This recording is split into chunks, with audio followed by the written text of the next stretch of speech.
Hi, my name is Matt Widgery from mattwidgery.com. In today's episode, I shall be wearing a hat.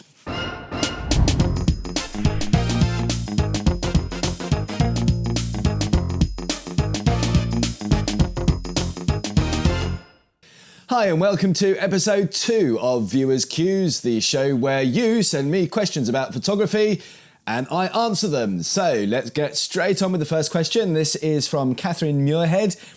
She writes, "Hi Matt, congrats on this new channel. I think it's a great idea and very useful for all photographers, old and new."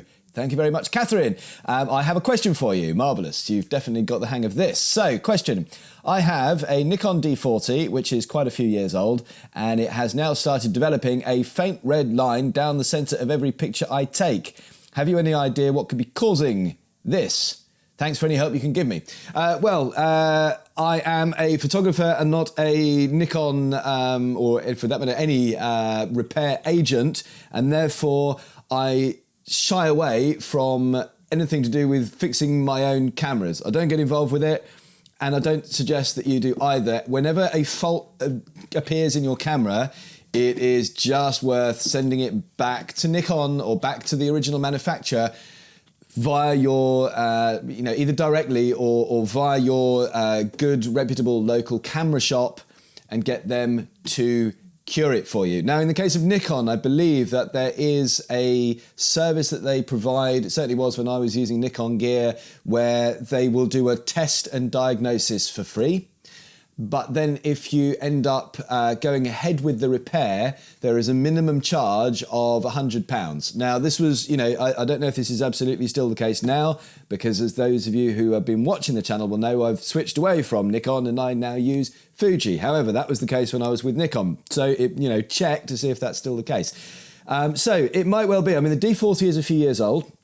So what I would recommend, if this is still the case, I would recommend sending it into Nikon and getting them to do their free test and diagnosis and let you know what's going on. However, I suspect that by the time you've added the £100 on and also whatever repair is necessary to do, there's going to be some labour charge into that and probably some parts as well.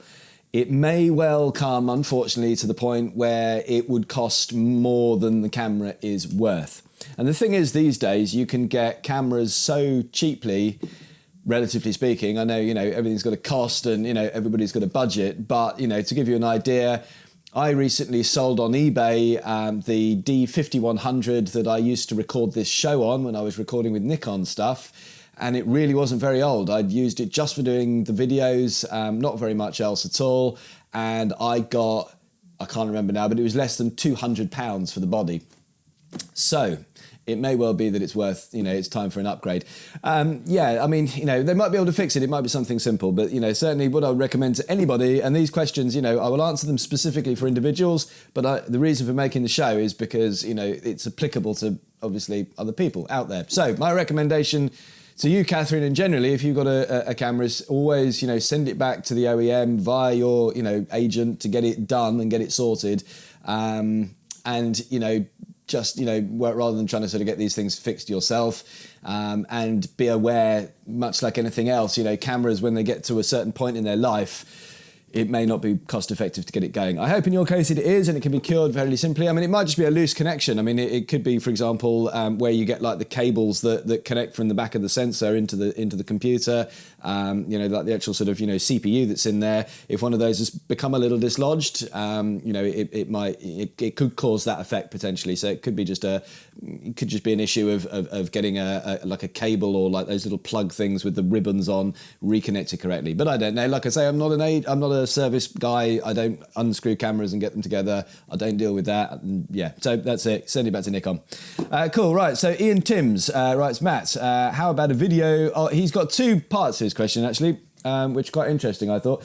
First one is, how about a video of your studio, please? Looking to set up mine soon. Well, yes, brilliant idea, Ian, and watch this space. I will definitely be doing a video about how I have my studio set up here, how I set it up for clients to come in to do portrait work, and also for how I set it up for doing video as well. So it'd be interesting to actually have a look at how I do the lights and set things up. So yeah, definitely will. Part 2, can anyone recommend a good site to upload client photos? Currently, I have a website using Squarespace, and he's excellently plugged that. I shall leave his link in the notes below. He is iantimsphotography.com. So, excellent plug. We'll get that in the link as well. Go and have a look at his stuff. So, yes, can I recommend a good site to upload client photos? Yes, I can. I use SmugMug for doing my client photos. I think their service is brilliant. Here in the UK, it allows me to connect to Loxley Colour, who produce very high quality prints. I've been very happy with the prints that they provide, and they do a brilliant service via SmugMug, where what happens is you upload your client gallery onto your SmugMug account. On mine, it's mattwidgery.gallery, so I send my clients there. They have their own gallery within that for, if it's a wedding or whatever, with that's passworded, so they can go on and it's like private access just for them. And then their guests or they or whoever can then select the pictures that they want to print or to get into a book or whatever it is. They can then order the sizes and everything, pay for it. It's then printed and shipped by Loxley Colour. I simply get an email saying you have got now an order processed for this stuff, and you can either set it up so that it goes straight out to them, or you can have it so that you get like 24 hours or, whatever, just to proof it, just to make sure that they're print ready. But I always make sure that my stuff is kind of print ready first so it goes straight out. So, it's really good. The only thing that I've struggled with, and it's purely probably a time thing, that I'm sure there is a better way of doing this. I personally don't like having a separate website to send people to for client proofing galleries. I use Squarespace as well, Ian. That's the platform that I use. I think that their overall sort of architecture is so much better for my workflow. It's the best one that I've found for just actually having my portfolio on there, having an ability to book workshop spaces on there. You can have event pages put on there. Put my blog on there. It's a really nice, simple, clean interface. There's lots of different design modules you can do with that to make it look good and work well and be simple for clients. But I haven't yet managed to get it fully integrated with SmugMug, or found something equivalent within Squarespace's infrastructure that would allow me to do something similar and have a as well-oiled a machine as I'm able to get through SmugMug. So currently I am using the two. I use mattwidgery.com as my main website, and I use mattwidgery.gallery which is a SmugMug one, which I use for my clients. I would like to have them both in one. I would like to have mattwidgery.com/galleries, and then you go in there and you get the same thing, and it goes out to Loxley and it prints out in the same way. I just haven't found a way of doing that. It's purely just me. Probably I haven't had the time to really sit down and look at it. That is something that I really probably should do. And when I do and get it sorted and get a better solution than that, I will let you know. But currently, that's what I do. I have two.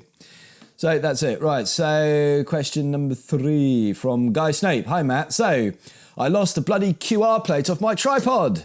The tripod is old and a cheapie anyway, and I think I'd like to try a ball head. You said to buy separate legs and head. It's true, if you're buying tripods, if you can, don't get the ones where the tripod head and the sticks are all in one unit, because it may well be that later on down the line you want to put different heads on. You might want to have like a video head, for example, with a fluid head. You don't want to buy a whole extra set of legs for that. So it's better if you can to buy the two things separately, and then you can mix and match. I'm looking at this one, which is cheap but has good reviews, and he sent me a link to a thing called an Amazon Basics tripod with ball head. Yeah, I had a look at that, and it does look cheap and pretty nasty, frankly. It was very cheap. Let's have a look. I can't actually get the link to it now. I think from memory it was under £40 sterling. The problem is with buying cheap tripods is that there's flex in the legs and there's no kind of heft to them, and that creates a problem when you have a heavy camera and lens on the top. I mean, by heavy camera and lens, with the cheap ones, I mean almost like anything, right? I mean, even just a kit like Canon Rebel or Nikon, D3000, D5000 series, like my D5100 was, and a kit lens can knock over, and then it can break your tripod. Now, even the entry-level cameras, I mean, we were saying, you know, we can get a D5100 body now for less than £200. Well, that's great, but if you spent £200 on the camera body, say another £200 on a good second-hand lens to go on it, that's £400. Do you really want those smashed to shit because you've spent £30 or £40 on the tripod because you didn't want to spend the 100? So... yes, so he's saying here, you know, any other budget recommendations, sub £100 in total. So, yes, I do have a recommendation. I would go for the Manfrotto. They do one called an XC, sorry, a 190. I think it's an XCB is the current one. They come with a range of different heads. I think if you look on Amazon currently, there's two different versions of it. That one's got like a ball head type, and one's got a tilty thingy, three-way thingy. They're, you know, that you can buy them two together, and they're about 120 quid, something like that. Between 105 and 120 quid, something like that. And I would really, really recommend that. I use a version of one of those. It's a slightly older version, a 055B PB something. I'll put the links in the notes. And they're just really good tripods. They're fairly sort of, you know, rudimentary. They're fairly heavy. They're fairly ugly, but they are solid as hell. Very, very good value for money, and they will just last the test of time. And they are heavy enough and solid enough to withstand you putting a decent camera and lens on the front of it. And if you do upgrade later on and get a heavier lens, so you go for something like a Sigma or Tamron 70 to 200 lens on there, or say you're going for wildlife and you get like a 300 f4 or whatever it is, that's a bigger lens that goes on the front of your camera. It's not going to knock over and you're not going to have to start from scratch.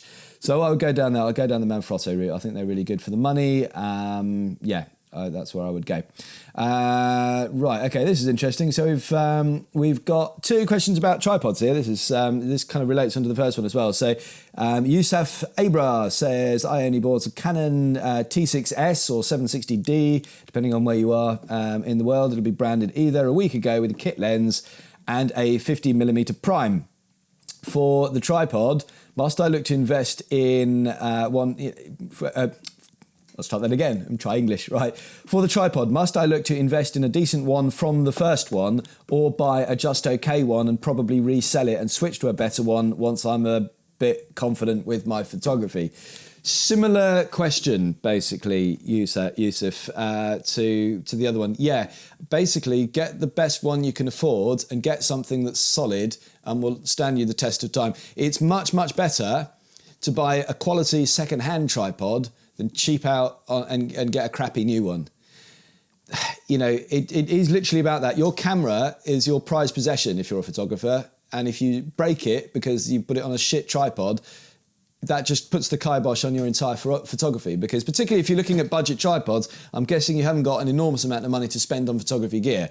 Therefore, if you're worrying about whether or not you can afford a £100 tripod, I'm guessing if your camera that you spent £600 on smashes, you'd have a hard time replacing that, yeah? So don't cheap out on it. You know, I think that's why I put two of those questions in a kind of similar, just because it's so important, I think, for me personally, not to cheap out on tripods. You see it so many times, you know, wanky little tripods, this kind of thing. Look, this is what I'm talking about. This is, this is actually a Jessop's TP220. And I don't know, like, look at these legs, look. See, look, they flex. Like that, and look how flimsy that is. See, like even when you hold that down, look the whole thing does that. Like it flexes. It's useless. It's so light you can pick it up with one finger, right? Look at that, the one little finger, and the whole thing goes up. So how hard is it to knock over? You know, it's shite. Don't do it. Don't put your 600, 400, 800, 1,000 pound camera on one of those. That's it. Right, so that's the end of tripods. Right, okay, so Deborah Worley, last question. I bought this camera for weddings. I'm a Canon user. It doesn't say what camera she bought. There we go. Right, okay, this was on my X Pro 1 video. This is a thing on that. So Deborah Whiteley bought the X Pro 1 for weddings. She's currently a Canon user. So she's seen a lot of good shots of weddings, but I'm not sure what lenses to get. The camera came with 18mm, 27mm, Could you advise me what lenses I should buy? I spoke to a wedding photographer and he uses 27mm and 85mm and he prefers the prime lenses. Okay, Deborah, I would actually put this into two parts, this question, because I think there's one part I can answer, it's a technical part, and you know, but the other part I think is probably a deeper part about wedding photography when you're just getting started, which is probably applicable to, you know, everybody that wants to get into this genre. So yeah, first of all, if this particular wedding photographer, he uses a 27mm and an 85mm, you know, if that's on a full frame camera, then the equivalent lenses are going to be the 18mm that you've already got and the 55mm, you know, that Fuji do, or I think it's 56mm, sorry, the 1.2. They will give you one as the portrait, one as the, you know, as your wide angle. However, I've seen lots of good shots of weddings, but I'm not sure what lenses to get. Please, Deborah, and anybody else that's looking to start shooting weddings, before you go out there and start getting wedding gigs, do some assisting, just get good with your camera. Like you will get on, you need to get to a certain level with photography before you start asking people for money for it, especially for something like a wedding where it's so important that you don't screw it up, because that is the most important day of their life. And if you ruin the wedding photography, that's their memories of that day that are gone. So I would say, and I don't know, Deborah, I might be misreading this, and this is not a thing at you particularly at all. It's just, you see this a lot, where if you're not sure what lenses to get for doing a wedding, you definitely shouldn't be shooting a wedding. Really. Before you shoot a wedding, you should know exactly what gear you need. You should have the gear, you should have duplicates of the gear, so that if one of these lenses goes down or one of the bodies goes down, you've got another one ready to go. You've got a certain style that they're expecting and they're booking. You know all your settings inside out, so that you're not thinking about that. You're thinking about how to control the light and the and the composition to make beautiful images for your clients. If you're wanting to go to a wedding and you don't know what lenses to take, you are fucking lost, really. I mean, it's frightening how lost you will be, because there's no way in the world that you can approach something like that without not knowing that basic stuff. So yeah, if you want to go and copy this other photographer's route, and the question is, you know, he uses a 27mm and an 85mm because he prefers prime lenses, and what would be the equivalent on the Fuji X Pro 1? I would say 18mm, 56mm, done. Next question. But yeah, just go out and find somebody. Like, if this guy will let you assist, then do that. If not, find somebody else that will assist. But definitely, I would say get to the point where you know what your own style is, because there's no right answer to this, really. This guy uses a 27 and an 85. Well, whoop-de-doo.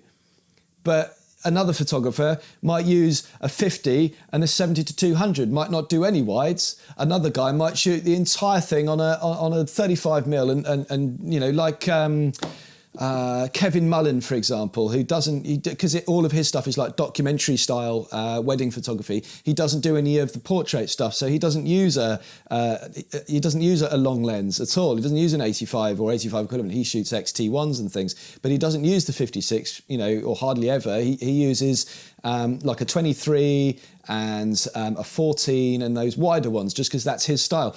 So people are going to him because of the style of the photography that he uses. You know, a lot of photographers will have, say, a 24 to 70, a 70 to 200, an 85 1.4. You know, and if we're talking about, you know, equivalents in X Pro 1, we're looking at the 16 to 50 2.8, the 50 to 140 2.8, the 56 1.2. Maybe the 23 1.4, you know, maybe a 14 or something at the wide end, or maybe the 10 to 24 as well at the wide end as well, 10-24 f4. But that is all so dependent on what your style is and what you're trying to, you know, what's your vision, Deborah, for what you're going to deliver to your clients. That will determine what lenses that you're going to go for, so that you know when you're going to get there. Before you even turn up to the wedding, you've got an idea in your head about what you're going to deliver to them, so that they have confidence in you that you're going to deliver those shots.